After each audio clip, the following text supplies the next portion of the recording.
Gospel of Luke, chapter 23. Then the whole multitude of them arose and led him to Pilate. And they began to accuse him, saying, "We found this fellow perverting the nation, and forbidding to pay taxes to Caesar, saying that he himself is Christ, a king." Then Pilate asked him, saying, "Are you the king of the Jews?"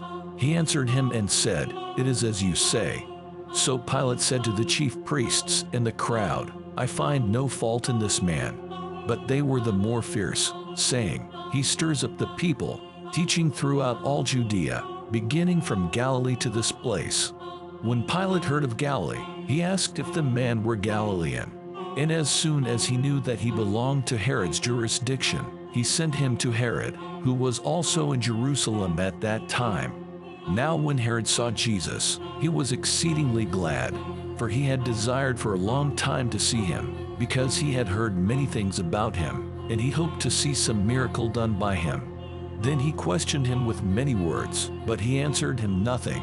And the chief priests and scribes stood and vehemently accused him.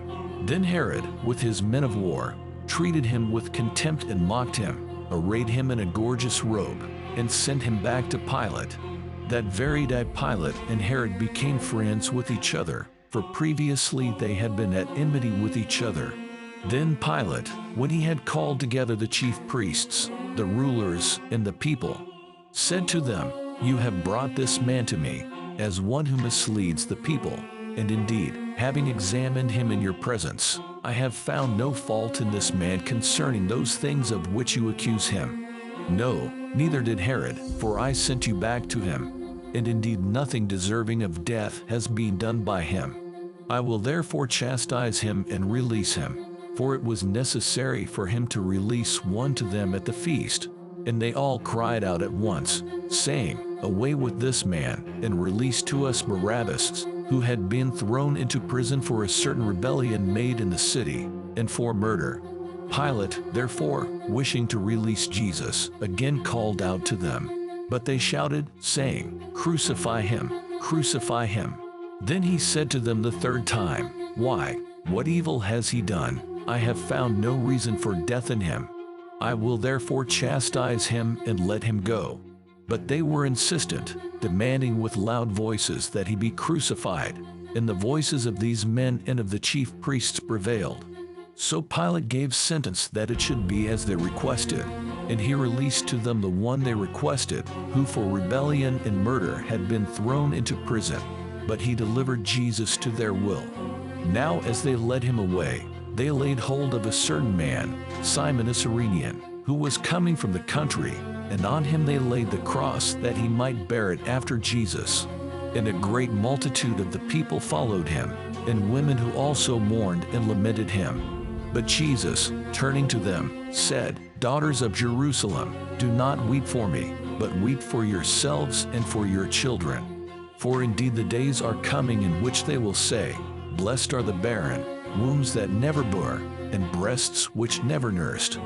Then they will begin to say to the mountains, 'Fall on us,' and to the hills, 'Cover us.'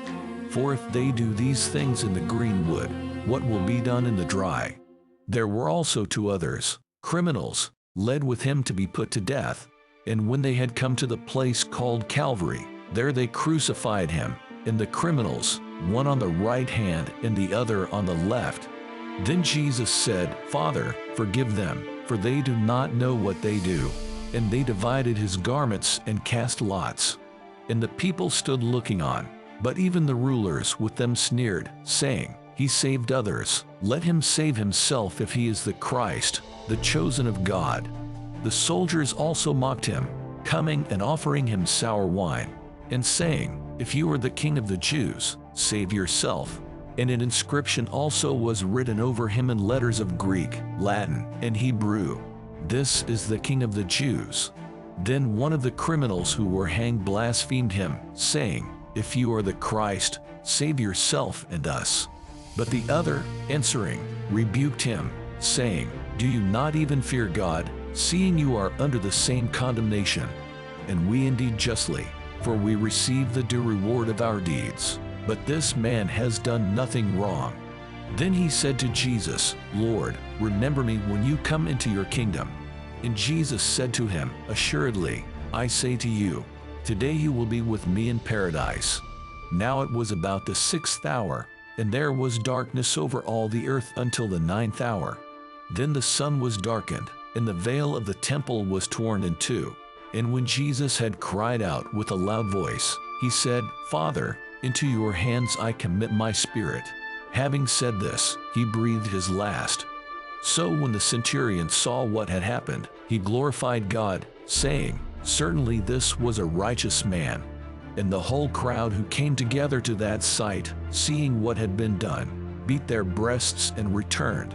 But all his acquaintances, and the women who followed him from Galilee, stood at a distance, watching these things. Now behold, there was a man named Joseph, a council member, a good and just man. He had not consented to their decision and deed. He was from Arimathea, a city of the Jews, who himself was also waiting for the kingdom of God. This man went to Pilate and asked for the body of Jesus. Then he took it down, wrapped it in linen, and laid it in a tomb that was hewn out of the rock, where no one had ever lain before. That day was the preparation, and the Sabbath drew near. And the women who had come with him from Galilee followed after, and they observed the two men how his body was laid. Then they returned and prepared spices and fragrant oils, and they rested on the Sabbath according to the commandment.